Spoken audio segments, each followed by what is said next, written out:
Well, welcome to the Stone Roadie podcast. It's the one you don't want to miss. It stars Craig Reed, the Stone Roadie, and Griff, the rocket scientist. Let's not forget Kathy Godsey and all the old friends that come along. Lord, we'll be talking Skynyrd and leaving you with a song. Rise and shine, everybody. It's time to wake and bake with Craig Reed and Griff Martin. The Stone Roadie Show, podcast 224, Wake and Bake, The Morning Buzz, episode 101. Action. Alrighty then, looky here, fellow earthlings. My name's Craig Reed, a.k.a. the Stone Roadie. And this is my co-host, the rocket scientist, Griff Martin. And and good morning and welcome to another episode of the Stone Roadie Wake and Bake, the Morning Buzz. And it's Wednesday, September the 25th, 2024. And we had, got a little bit of a brain fart here last week when I put up these two donations. I just want to clarify that before we get rocking and rolling here with this follow-up to the great podcast Griff did last week for the On the Road with Griff Martin. But last week I picked up the wrong sheets and I had the right name, Chris Eldridge, but yeah, that's the one I held up last week, and then I held that one up, and I'm going, well, this is the right one because it says on there, July 19th. And I said, yeah, that was just last week. So it's $25? Yeah, that was for $25. But it's July 19th. This is September. Oh, yeah, you're screwed up on that. I said, so what's the right one? So that was just last week. But no, this is September. So this was a couple months ago when Chris sent in some money. But I found the other sheets here in my drawer there, and if you recall, I said, Chris, I know you sent in $60. So I don't know what's going on, but yeah, Chris sent in $60 here before Griff went on the road and did that thing out there in Oklahoma. He did a great job on that, huh? That was real good. And yeah, that's Chris. He sent in $60, and then Brian Madison sent in $50, and that's gonna go to Gene Odom, and I'm sure Gene will really appreciate that. So yeah, there, Brian. You were probably wondering why I didn't mention your name last week, but I find it. I figured it out. I got discombobulated. I was all excited about doing the Wake and Bake episode number 100. I was doing a little extra. Yeah, you were cutting it close to getting that thing loaded into YouTube, weren't you, Craig? I didn't get that thing loaded up until it was 20 till 6. I just barely got it loaded up by the time. Shit, that thing took all night. Yeah. All night because there was all that footage on your camera. But yeah, that was like 16 gigs. But I think I mentioned here a couple of weeks ago that we were going to have Freddy Salem on the Stone Roadie show. Yeah, you did mention that. I was expecting a call from him, and then yesterday I heard he passed away. He was only 70 years old, and yeah, we were going to have him on the Stone Roadie show. And for those you don't know, he was with the Outlaws for a while, and he was with the Gods too. He started out with the Gods, but yeah, he was from right around here in the Kent area, right around Joe Walsh and stuff. But why don't you just go ahead and start talking about last week, and you've got already Yeah, got some okay. kind of plan going on A there. lot of great comments. People said mainly that they learned a lot of new stuff that they didn't know, which even Craig said he learned. Yeah, there was stuff I didn't know about. Little particular things I didn't know about Steve. I didn't know how involved he was with recording and stuff. I knew he'd done some stuff, but I didn't know he was as far along as he was. Extensive musical background. I mean, he played in so many different bands, and so many people said that he taught him.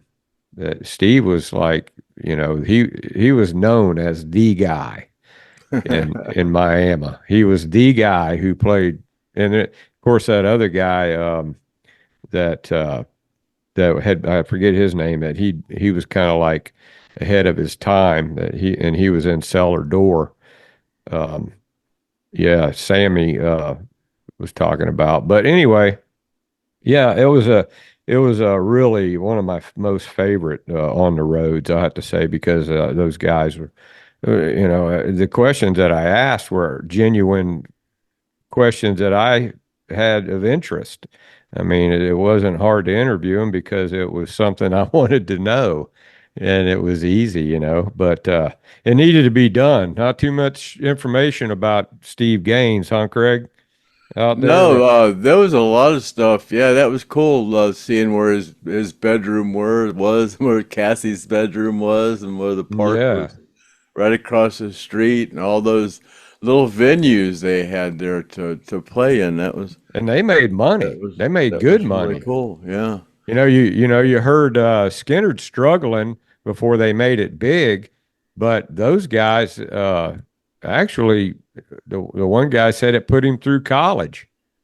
Then so they were getting paid good money doing what they did. They were very well sought out. Now, I'm sure Lynyrd Skynyrd probably had a little bit left over after they spent money on drugs. These guys didn't seem like they were drug addicts, when back in the day, they just didn't. I mean, I'm sure they smoked a little weed. I should have asked them. That's something I Yeah, should have Steve asked them. Steve didn't do anything. He wasn't a drinker, and he just smoked weed. Uh, it's Yeah, and you even said the first time you met Steve, like, were you guys getting ready to record, or you were getting ready to go We on were at the stage? Grand Strand Music after Kansas City when he played in Kansas City. I guess they sent him a tape and just said, "Here, just listen to this tape and learn the songs." And then he showed up at the first show we did after that in Grand Strand in Myrtle Beach. Yeah, he showed up early, and he and I sat around for about 4 hours and just smoked pot all day long. I mean, He wasn't didn't even stressed think. out, huh? No, it did. He wasn't like, oh my God, I can't get too stoned. This is my first gig. He wasn't even concerned with it. He just burned them down with me. Yeah, and then Yeah, I mentioned that to him, and they said, "Oh I yeah." saw that. Yeah, I saw that. Yeah. Well, it was a fun time, and I really enjoyed it. And then those guys really did a great job showing me around and helping me out, and just it all came together the way it was supposed to, because I didn't really do anything. Um, it just people said, "Hey, come on out here." I mean, Steve Naylor invited me to come out, and then I came out, and then he entered, and then somebody else introduced me to Bobby, and I think they're on here in the comments. But yeah, it just happened just like it always does, without any really hard work, just almost like it was meant to be. But yeah, so we got a lot of comments to go through, and one thing that was mentioned in there was that book that Steve wrote on how to make a slide. If anybody can dig around and see if they can find that book on how to make a slide, um, let us know. And maybe we can get it and buy it from somebody or somewhere and get Craig to sign it. and auction it off for the survivors. Yeah, he didn't use any of his homemade slides on the road when he got with Skynyrd.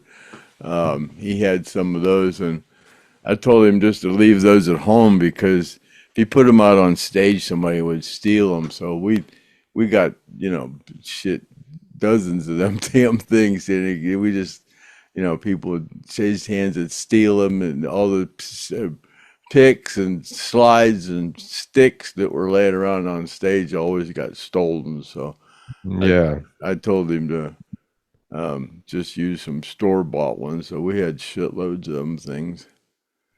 And then you said that the jacket, I guess the end result on that is you do think it's genuine. Yeah, it's genuine. I didn't remember the patch. I thought it was like the blue one when it was sewn into the jacket. But yeah, now after I saw it, it was done in cursive. Like I said, I remembered that it was all the names were written in cursive. But I didn't remember that we got that jacket in late 75 or 76 when Cassie got hired. I thought we got it before that, but I was wrong. When I was at Leslie's house, I could be wrong, but her husband Bobby went back. Bobby, what a cool guy, man. He disappears and then he comes back out of the back bedroom and he's got like both hands full of wardrobe that Leslie wore on stage, and I think that jacket may have been one of those. But I can't be for certain. I'd have to ask her next time I talk to her. But yeah, and then all of her dresses that were up there that she wore on stage, and it had pictures of her in a dress standing right next to Ronnie.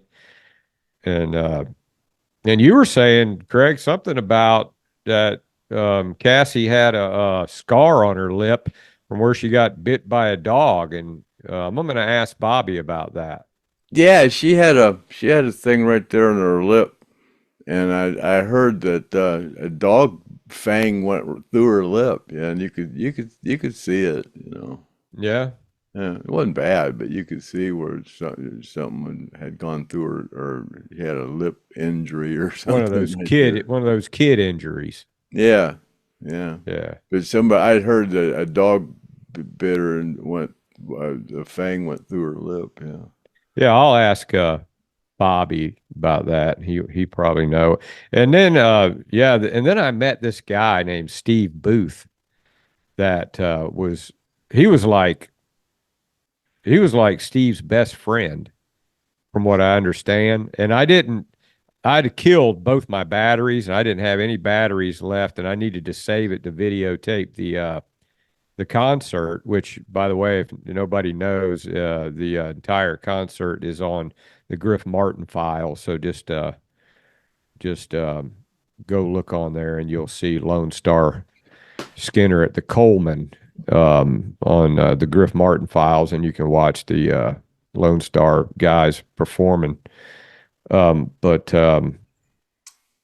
so it's just that Steve Booth guy.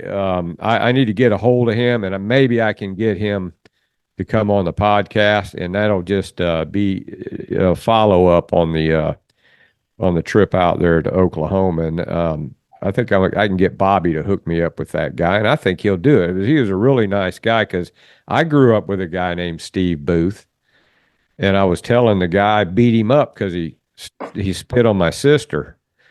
And so I jumped, and he was older than me. And I told him, I said, I had a friend named Steve Booth that I beat up, and he started laughing about it. He's a really cool guy. So yeah, I'll get a hold of that guy and we'll do a little follow up if we can get him on. But it's too bad about Freddy Salem because we had him scheduled to come on and then the poor guy died. So the other thing too is I'm going to be going to see Gene tomorrow, so I'll take my camera with me. And if I still go, we got a hurricane coming, and it's not going to hit me, but it's closer to Gene, and I don't know what the weather's going to be like. But if I do go, I'll take my camera and I'll videotape Gene some of his antics around the house. And the also at the end of this podcast, I'm just going to put on a short, tiny little video that talks about the Greg Allman pedal steel Carter Clemens sent to me. Thank you for that, Carter Clemens. Him and his son, I think that was out there at that museum at the Allman Brothers Museum, and they talk about where that came from and how the museum or how who owned it, who got it, where it came from. So watch that. Supposedly Ronnie gave it to Greg, and Greg gave it to Jackson Brown, and but Craig wants to call bullshit on that. No, yeah. Gene said he doesn't remember it. That you know what? That would have been before me, But Ronnie knew somebody that was pretty good friends with Greg, and I think maybe it came from that person. And I don't know. And then you got speculations, but I don't think Ronnie ever had a pedal steel. Yeah, that's everybody. And he wouldn't have given it to Greg anyways. He would have given it to Dwayne. He was kind of talked about Dwayne, and I think if Ronnie would have given anything to any of those guys, he would have gave it to Dwayne and not Greg. So it don't make sense to me. Yeah.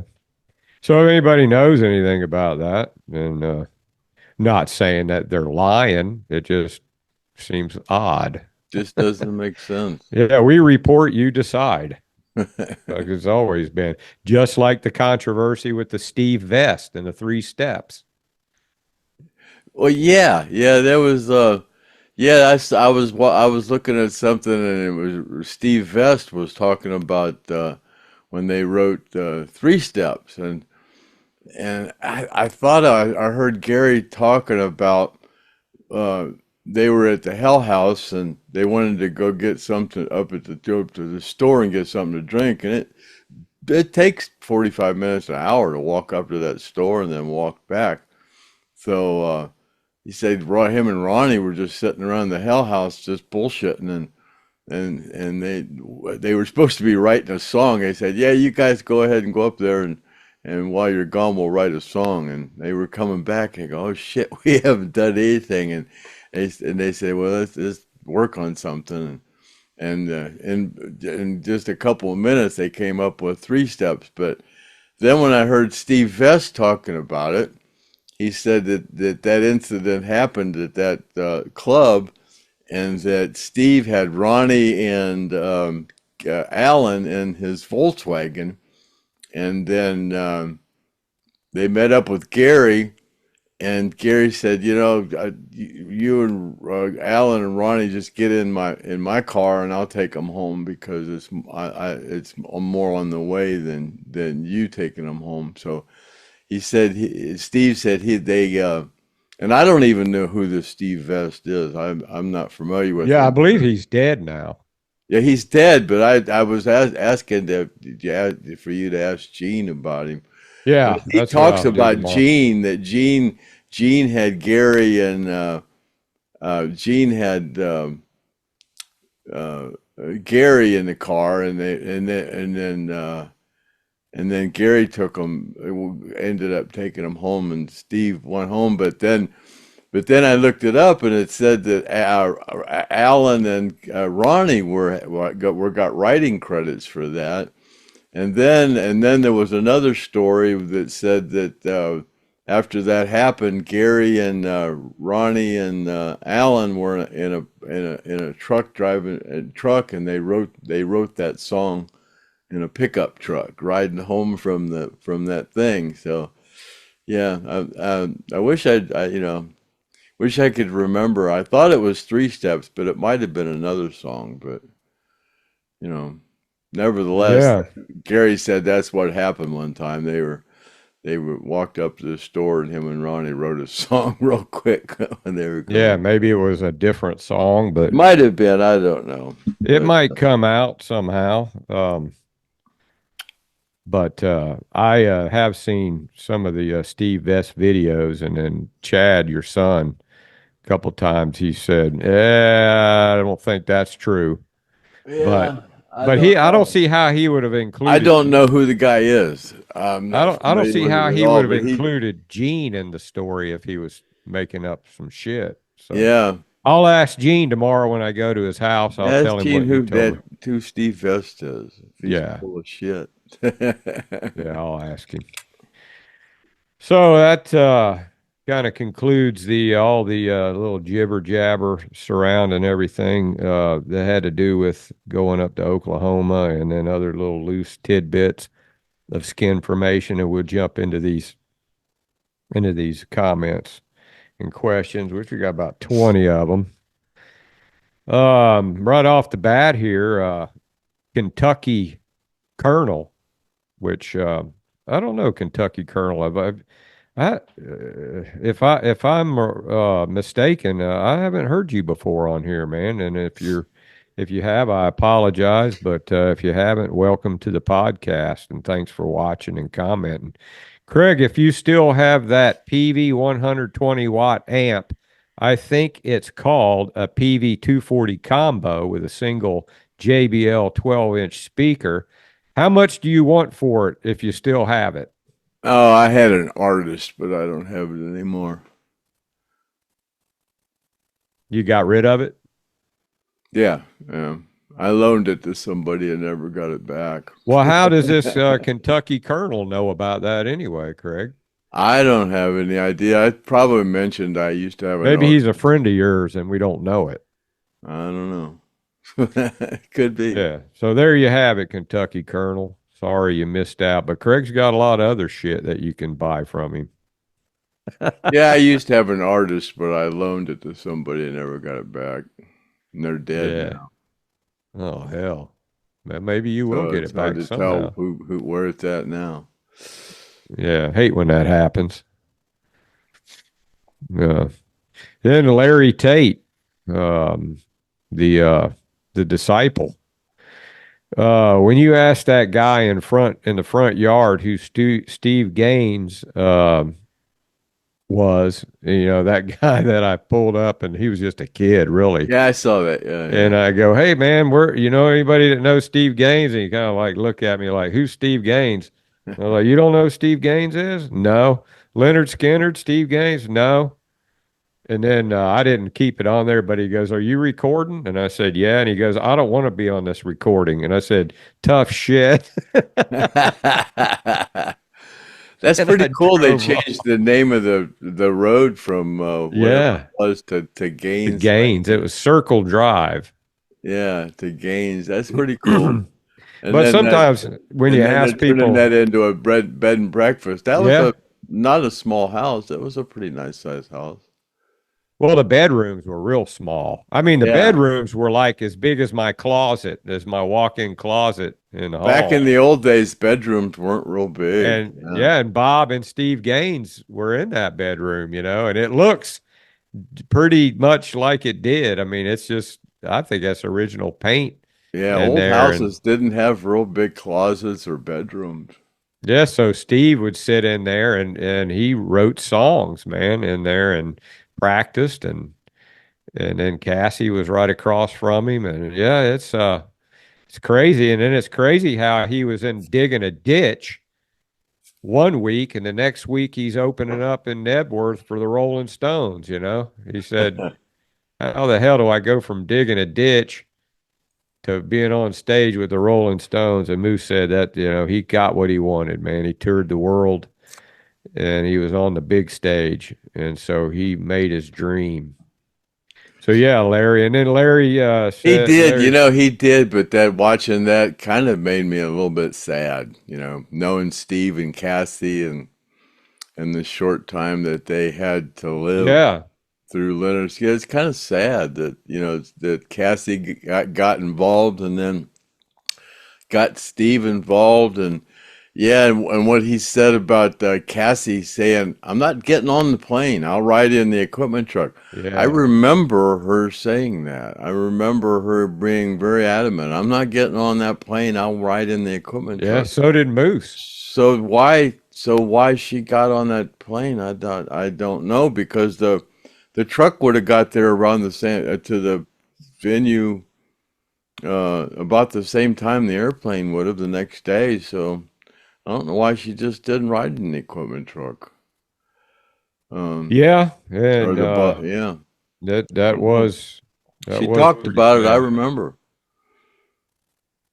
Even though it was because the plane ran out of gas and there wasn't anything really Yeah, it wasn't the plane. wrong with Yeah, the people plane. blame it on the plane. It wasn't. Yeah, the plane had problems, but it would have flew if it had gas in it. Yeah, and the ironic thing is they were getting rid of it. That was the last trip, and then you were getting a new plane, right?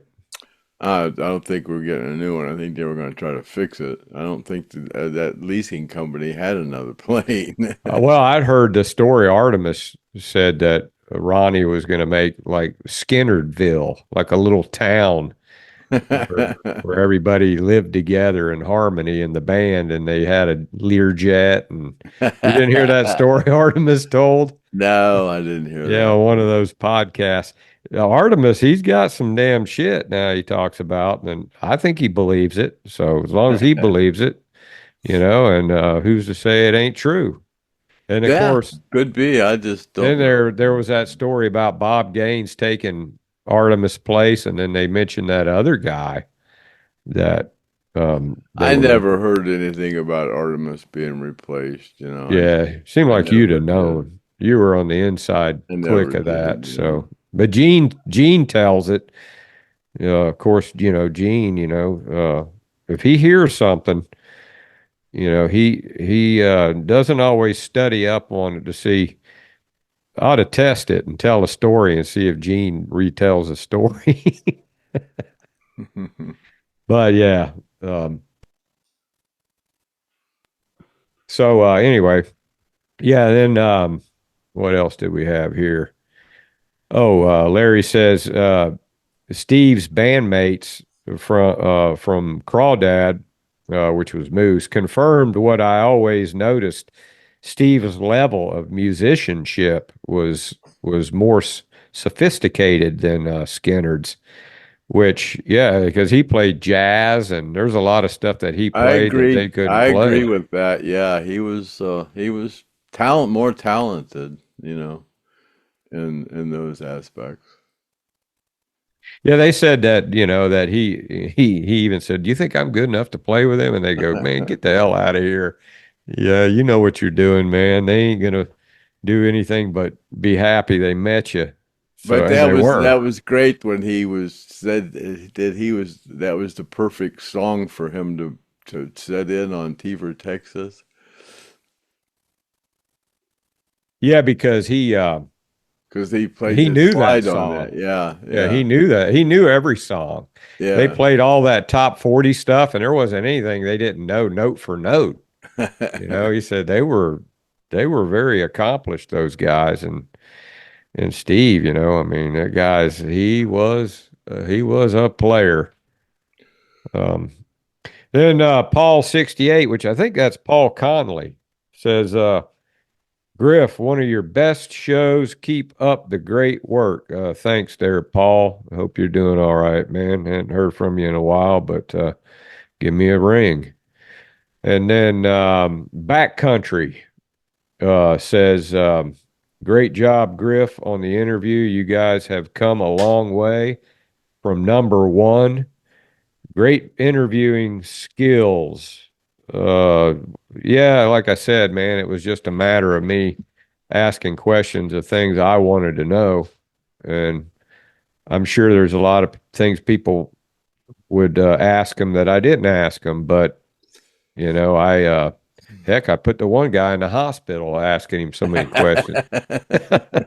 So, I strained his brain, but he's doing good. He sent me a message and said, "Hey, man, it was nice to meet you. It's great coming." He said, "I feel a lot better." He said, "I feel a lot better now." So he probably had to get all that shit off his chest, man. You know, who knows? Um, let me see here. Oh, John Hartline says it was hard without the Craig and Griff Stone Roadie show. It was terrible at work all week, and then I didn't have the Stone Roadie show to boot. It's a great interview. Looks like those guys in Miami were real good guys. Yeah, thanks there, John Hartline. And yeah, I tried to take some time off so Craig could get his shit together. Craig, how we coming on that, man? Yeah, there's a guy in here. He sent a little lecture for you to hear. Not a mean one, but I'm gonna read it to you. I'll But go ahead. Yeah. I'll go ahead and read it now. Go ahead. Yeah. Yeah, he gets you in your ass, man. Old Reverend Randall says to Craig, Craig, get a helper every day that some of these people have to wait for these items, the less people are going to want to participate in the future. It's all good, man. Just telling it like it is, laying it down like it is. Yeah. So I agree with him, Craig. He's right, man. You Oh, got I did too. But I told you there's a surprise coming that's going to make up for it also. But yeah, but don't have to get another surprise to make up for that one. You know, I mean, some of these people might die and never get their prize. The way things are going, people are dying. You know, if somebody dies and you didn't give them their prize, you might feel like shit. Oh, this is just a test. I just want to see how much they'll put up with. All right. They put up with them Democrats for 4 years, promising shit, never got it. Hell, they can wait on me. You know, I had something in the video that I cut out. Did you see that, Craig, when I opened up and I said, I just got in the car and I'm riding out here and I see these rubber birds hanging off of the off of crows these hanging rails. upside And down, I said, and then at the end of it, I said, they ought to do that with some of these liberals. But I thought that we might get demonetized if I'd said that. So I took it out. So I didn't want to. And we didn't get demonetized because there was a lot of commercials. Oh, there was a lot of commercials. We might have made some money on that one. Yeah, I think we made some money. People enjoyed that one. And the one with Kathy Godsey, the Saturday night special with the guy in the wheelchair. I haven't had time to watch that yet. Yeah, this one last week was the first one I've watched back after we did it in a long time, because you had all the stuff from Oklahoma in there, 2 hours worth.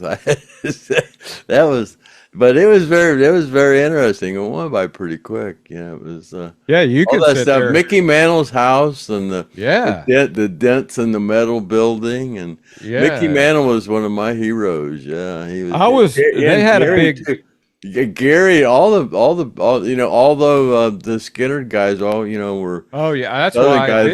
They were all Mickey Mantle fans. Yeah, and you're friends with his son. Yeah, we all were. Yeah, Leon was really close to David Mantle, and when Leon died, David went through some trauma.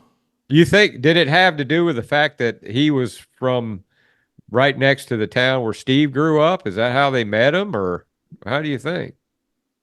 No, we just ran into David up in New York City. We went to his restaurant. Oh, okay. And he was just a Skynyrd fan. Yeah, I showed you the baseball bat that he gave me, the Mickey Mantle baseball bat. Yeah, I got all kind of Mickey Mantle paraphernalia, books and pictures, all kind of stuff. They have a big statue there that I thought I got on my videotape, but I must not have hit the record button when I videotaped it, so I didn't. So you guys didn't get to see it. But yeah, it's a really cool statue. If I can find a picture of it, then I'll put it up for you to see it right here.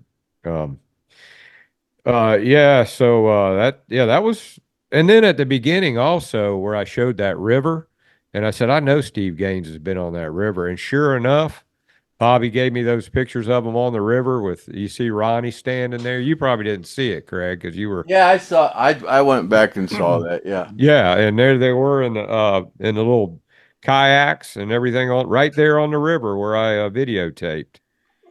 And yeah, so I was right about that. That's why I put those pictures in there. Okay, let me see here. Steve Jones said Gary never called Steve a lounge player. He was being sarcastic about the people were always who always wanted to try out for the band. They were a big act now and didn't want a lounge player, he added. We were serious. Yeah, I remember that interview with Gary, and he was just talking about, he was just saying about how everybody had a brother that could play guitar, and they were like, you need to listen to my brother or my cousin, or and then the same thing with Steve. They had no idea that Steve was that. I remember that. That was, Ronnie was going, oh God, Cassie's got a brother that's a guitar player. And what was I going to say? And Gary and Alan were kind of, about it, And Ronnie said, well, what the hell, and I remember Ronnie said, Kevin, if he sounds like shit, just turn him off, I remember all that. And like I said before, man, when Ronnie said, okay, go ahead and, this is your time to do whatever you're going to do. And man, he took off with that slide and everybody's jaw just dropped, man. Especially Alan went like that. And then, and they took off and they did that solo. And then Ronnie said, do it again. And he threw that slide down and took off. And Alan right away looked at me and said, that's the one right there. Oh, really? Did he? Yeah, that's our new guitar player right there. That's the one. That's freaking history. It was like instant. Yeah, they had let Leslie West audition with them 10 times, I mean, play with them, but no, as soon as Steve played for 30 seconds, that was long enough. They said that, yeah, this is the guy. Yeah, I had a complete different, man, to recognize talent like that. Because I agree with the guys on the tape. He was more talented. None of the guys could have played the stuff that the ways that Steve were playing. Plus, he brought some great songs. He brought some great songs to the and I've got a different whole outlook of Steve Gaines since I went up there and stood in the guy's front yard, and and I got in the mood, man. When I on my way up there, I was listening to Steve Gaines stuff, I was all those things, all those albums that were put out after Steve got popular, those were all done off of a damn 2-channel cassette deck. Yeah, I know. They were real good recordings, but they were just done on a two-channel cassette deck. Yeah. So that was it's really got me. Now I'm like, Steve Gaines is like one of my favorites now. I mean, I just that just opened my eyes, and I'm sure it opened a lot of people's eyes. I mean, there's a lot of people that already knew, but there's people just like me that didn't. See, Richard Johnson's 2+ hour podcast. That's good, because that's how long it takes to read Kimmy's comments. Oh, come on, Richard. Kimmy, she's helping us, man. She every time she puts a comment up there, it looks like we got more comments. So you keep loading them in there, Kimmy, and you don't worry about that. And it sounds like Richard likes to read them, which I like to read them too. Some of them are out there, man. I think she's got some of those same kind of mushrooms you got, Craig, because she gets out way in La La Land. Yeah, Patricia Lynn. That was amazing, Griff. Thank you for the interviewing all those people that look like a fun town to live in. Yeah, it kind of reminds me of where I grew up in after I moved from Miami, Florida, up to Lakeland. It's kind of like Lakeland was back in the day, and they even have a theater like that Coleman Theater called the Polk Theater. It could be almost like a damn near a carbon copy with the balcony and the stage and all that stuff. It's reminded me a lot of Lakeland, um, and felt right at home there. They even had a Pizza Hut there too, Craig, with the old salad bar, like back in the day. And I went in there and got me a personal pan pizza. I like the Pizza Hut, it's because it don't have a lot of big, thick shit on it. You can get a thick one, but you can get that thin and crispy. Okay, I digress. Um, let My me buddy see. Don and Marcia sent me my new hider when I'm toking on the bowl. Oh yeah, the Wheaties. Yeah, pot tray. The other day you was doing something, Craig. You were doing something, and the other day you were doing something, and you dropped down with your thing. You should do Yeah, I that. just drop out of the I picture. laughed my ass off. Yeah. Bye. I said, yeah, that's what you need to do. David Hester, poor Cassie. She knew she didn't need to get on that plane. Sounds like she had some major anxiety about it, and who could blame her? Yeah, she, told several people that she didn't like flying on that plane. I remember. She was very specific about it. I'm not getting on that plane. I'll get in the equipment truck. After you talk about it, I went, boing. Oh, wow, I remember her saying that. She was very adamant about it. I bet if she wouldn't have got on there, then Steve probably wouldn't have got on I there. don't know.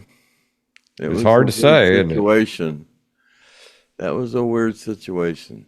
And then, of course, we talked to Jeff. Says Freddy Salem has died. Yeah, Jeff, pretty that's pretty sad because uh, we could have got some great stories out of him, And it's just I didn't realize he had cancer. If anybody knows what the details were around his dying, put them in the comments, and so I can read them on the next podcast because it's kind of a mystery to us. We don't really know what happened.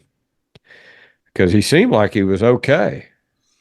Yeah, he just came out with his own brand of vodka, and that's the reason because I know Freddie. Last time I saw him, I think it was Marshall Tucker. He was kind of doing that thing up there with Tangiers, where LeBron turned that into some kind of a kids thing. It's a big nightclub place, the Tangiers down in downtown Akron, but it used to be a big club where bands would play, and Marshall Tucker played there. I think that's the last time I saw Freddie, but he came out with a vodka, and I commented on it, and he commented back to me, and then I messaged him and said, hey, man, maybe you'd like to come on the Stone Roadie show and promote that vodka. He goes, yeah, man, I'd love to, man. He said, I'm in Europe, but when I get back, I guess he was living in L.A. because he's from around here.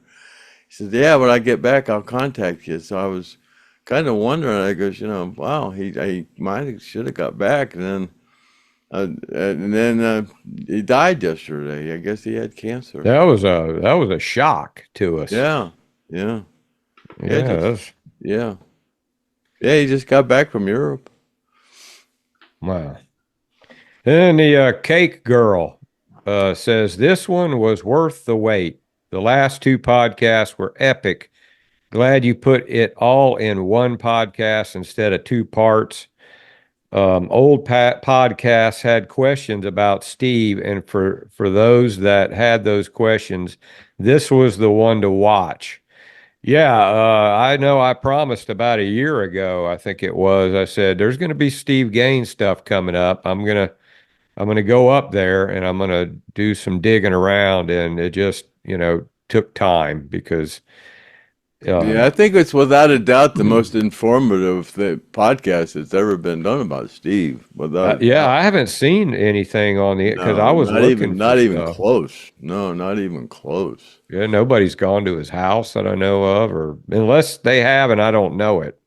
I'm sure that there'll be some people that can enlighten us on that in the comments. If you've seen any, Yeah, let and me we got know. fully monetized on it too. We played a lot of Yeah, commercials, so a lot of we commercials, made Trump some money on commercials. it. Yeah, hopefully we can get on that side so they can pay us more and we can give the survivors more money.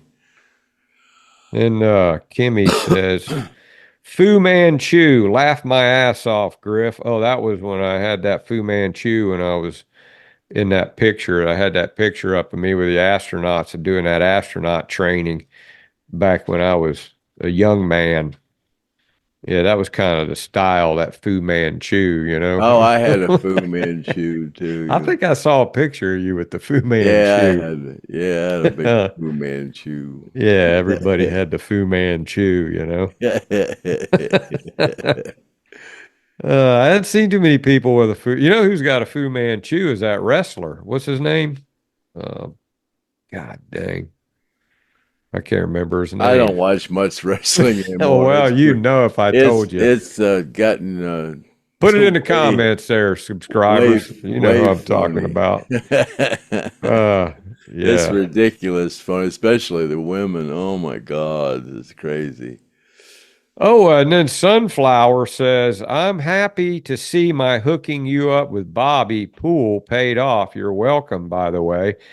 So, yeah, somebody, I'm not sure, Sunflower, I don't know, tell me your real name, but I tell you what, I think we talked on Facebook. Send me a message, instant message on Facebook there, Sunflower, and give me your address because I would like to send you something pretty cool that I got from there.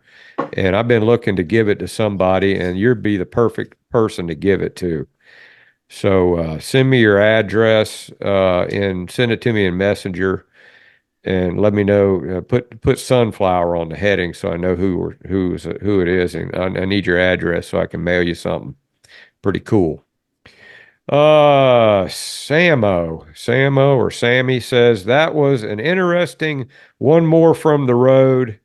Glad you had a safe trip. Yeah, that trip, it rained from the time I left. I got out of Florida until the time I got to Oklahoma. It rained, but it was that hurricane that I kind of followed up there. But I enjoyed the rain. I like it when it rains because I don't know, it kind of just, uh, keeps you on your toes, I think. It keeps you awake. You tend not to nod off when it's raining, you know. And I didn't nod off one time. I was wide awake. I don't know why. And then when I got home, uh, the next day my battery died. It was a 3-year battery, and it was 1 month short of 3 years. I don't know how these people figure out how long a 2-year battery and a 3-year battery lasts, but you could almost set your watch to that shit when those batteries die. And then David Hester. That was great to see the town of Miami and hear all the stories from the guys, and I learned a few things. Yeah, I did too there, David Hester. It was very enlightening, and those guys are really great people. And Joe Crimp got to see his buddy Moose. Um, I told Joe, I said, Joe, you got to watch this because you're going to not want to miss it. And he sent me a message and said, man, you were right. I'm glad I saw that because he got to see his buddy Moose, who he was bandmates with.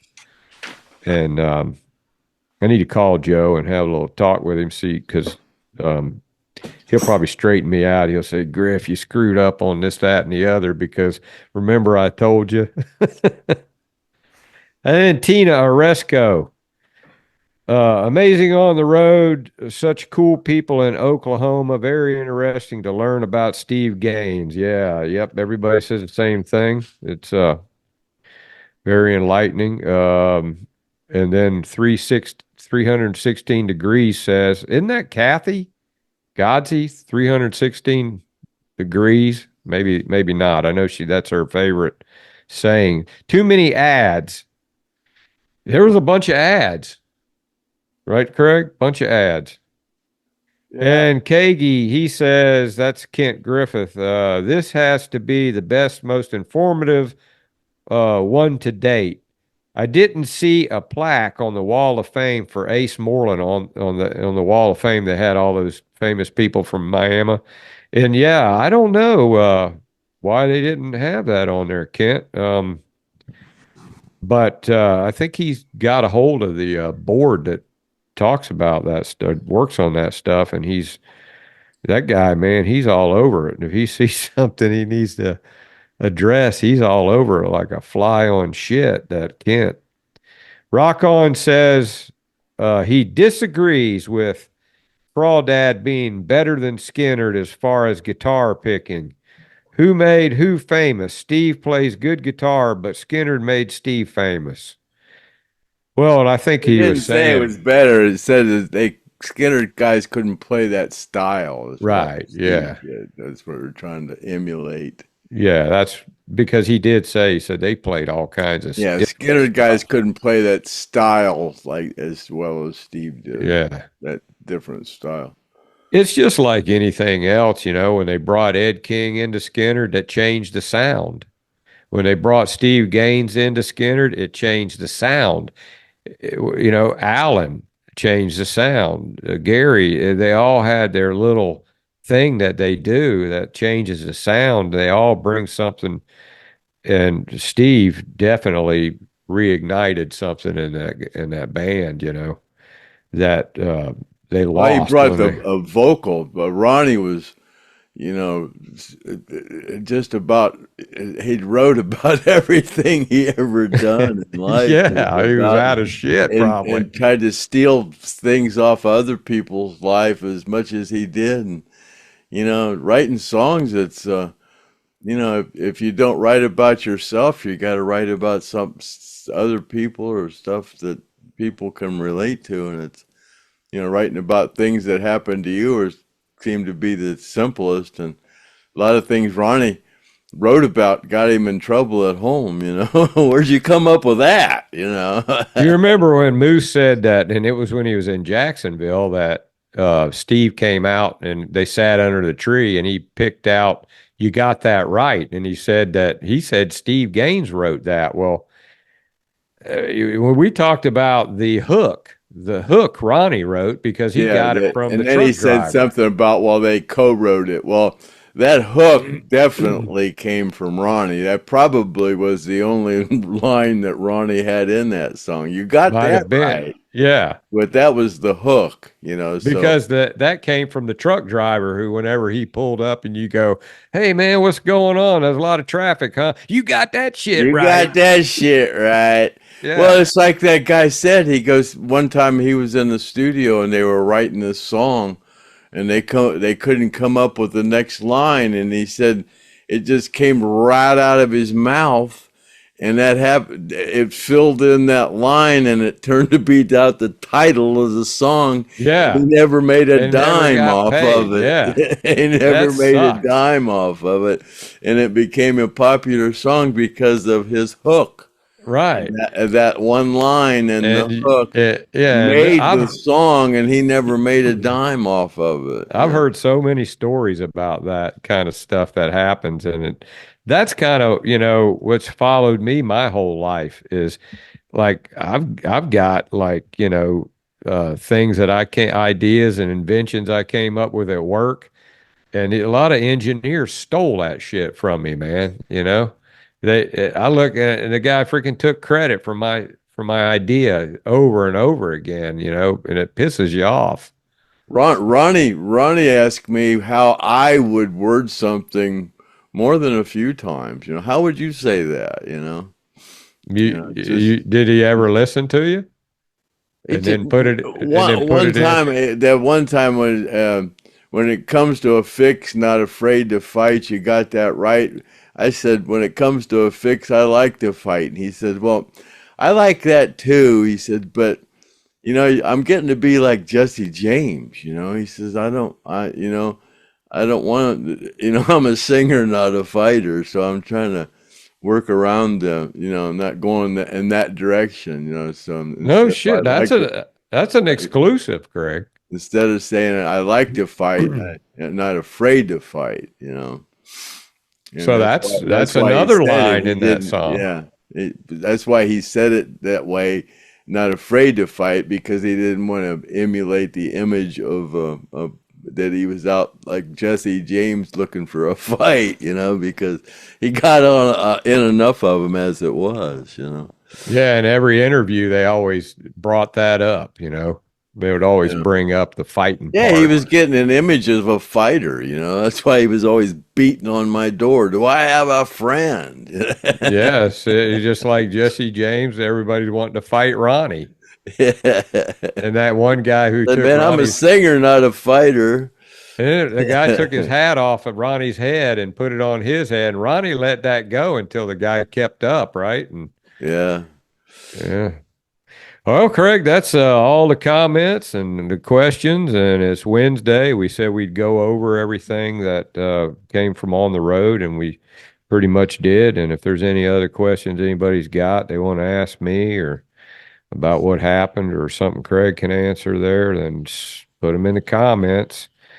And uh, you're talking to another Outlaws guy, aren't you? You sent him a message or something? Well, yeah, I'm trying to get a hold of Billy Crane after I've been wanting that. I've been wanting to ask Billy Crane for a while. He's on my FakeBook stuff, and I just don't like to ask people. But then when Freddy died, I thought maybe he'd like to maybe get on and talk about, because they were both outlaws. And Billy just wrote a new album, and it's supposed to be released here next month. And I thought maybe he'd like to get on and talk about Freddie, and maybe talk about his new album. Yeah. Give him a little subject matter, give him a reason to come on. But yeah, I'm not sure how to get a hold of him. So Yeah. we'll see what happens. But you mentioned Joe, and it made me think of this vest that we have that was signed by Billy Powell, Yeah, it says and it's best to Joe, best wishes. yeah, it says to Joe, best wishes. And so if anybody would like that, send in an offer. And yeah, we'll when you pay for something, Craig sends it out. It's not like when he gives something away, Craig screws off. But when you pay for something, he sends it out. So we don't want that to discredit Yeah, I'll Craig. send it right out. Yeah. And, But it's a Bill Blast, but it's a nice one. It's a small though, but it almost fits me. It's I wear a medium, and it almost fits me. So it's kind of a big small. Yeah, it's in good shape too. But it's a nice one. Yeah, it's a design. Hold it up again, Craig, on the back of it so we can see and I was telling Craig, you could probably put a little patch over, some kind of a patch over that to Joe, best wishes or something. Maybe I don't know.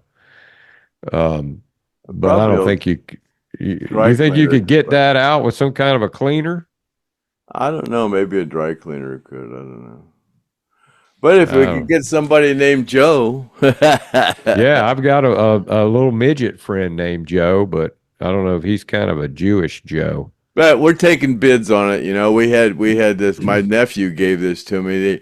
My nephew worked at a place out in California, and his name's Ed Volk, and he worked out at a place in California. It's a rehab place.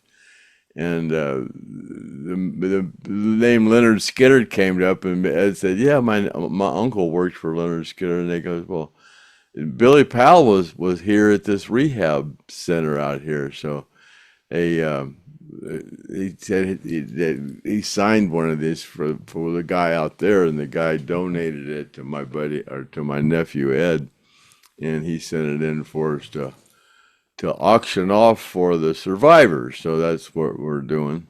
We did it a while back, but we never got any any offers on it because it's a small and it says to Joe, so we're putting it up for bid again because it's sitting around here. So there you go. And that reminds me, Brian Bodkin has one of these books, a Gene Odom blue book, which are very hard. There's one that I saw on Amazon for $155, and it's not signed. I'll take it to Gene's house with me tomorrow, and I'll get him to sign it, write something in it, maybe.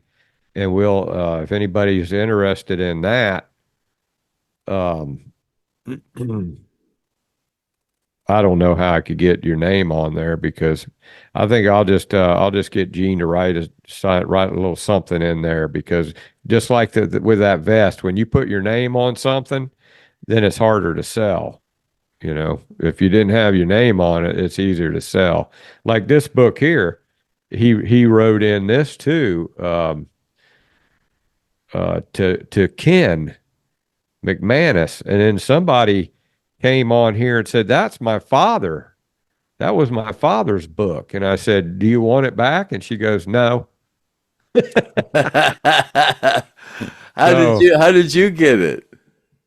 A friend of mine knew I liked Lynyrd Skynyrd. This is back when I was just met Gene, and I was telling her about Gene. And she just went on to Amazon, I think, and got a used book of Gene's. Oh my God. And gave it to me. And then I took it back to Gene, and Gene puts in here, signed it again for Griff. Recycled. Gene Odom. Well, that's a good story. Yeah, I think I told that story before on one of the podcasts because I held the book up and I read that, and then I think it was a girl, and she said her father owned this book, and she said his name and where he was born, where he came from, and she said, "Yeah, that was my father's book." And it was signed to you as a second owner or third. Yeah, and then I asked her, I said, "Do you want it back?" Be a third owner. Because whoever got it off that guy, he was the second owner. Now you're the third owner. I'm the third owner. So I could sell this book too if somebody wants a three-cycle history. But the other one, I'll get it. I've got it in the other room, and I also have some stuff that Kent Griffith gave to. Oh yeah, that's another thing I wanted to mention is our STONED. I forgot to talk about Shelby. Shelby, came up there and drove all the way up there. And I'm not kidding, Craig. People were stepping over me to get to Shelby. They were like, get out of the way, Griff, get out of the way. And they were taking pictures with Shelby. And I was like, damn, man, these people, Shelby had them lined up. And she was signing autographs. And because she really looked good coming in there. She's like 6'2" or whatever. And as soon as she walked in, everybody noticed because she was like the youngest, best looking gal in there, and so they didn't even know who she was. So thanks a lot, Shelby, for coming. And if you guys noticed the new intro, I filmed the new intro up there in Oklahoma. Shelby did quite a few of them for us. So that new intro is where that came from. So anything else you got, Craig? No, that's it. Is that Archie Bunker's living room? That's Archie Bunker's living room, yeah. Oh, shit. Yeah, that's a good one, man. Yeah, that's it. Oh, boy. So, yeah. It looks like you're sitting in the living room almost. That's how good it looks. Yeah, so it's another episode of the Stoned Roadie Show. And glad you showed up this morning, and happy trails to you, and see you later, alligator, at the wild crocodile, and that'll be a wrap. We're out of here. Cut. Go ahead. Kaplan, it's on assignment for the Stoned Roadie Show. Okay. All right. Listen to this man. So right here. basically, hold on a minute, look at the camera. I got it. You got it? Okay. My understanding is that Greg Allman bought this pedal steel from Ronnie Van Zant, and it was played by Scott Boyer on Greg's first solo album, the Laid Back album, on These Days, Jackson Brown song. And that's the story behind that instrument. Got it? These Days by Jackson Brown. They were big buddies. Yeah. Yeah. Thank you. Yeah, I want you to come back here, because I got some piece of video. Okay. All right, you ready? Get up here. All right, you got it cut. Still going. All right, this is Cal Clements. This is Proof. Ronnie Van Zant. Soul. Greg Allman. Pedal steel. To use in his laid back album. Come up here and focus on this.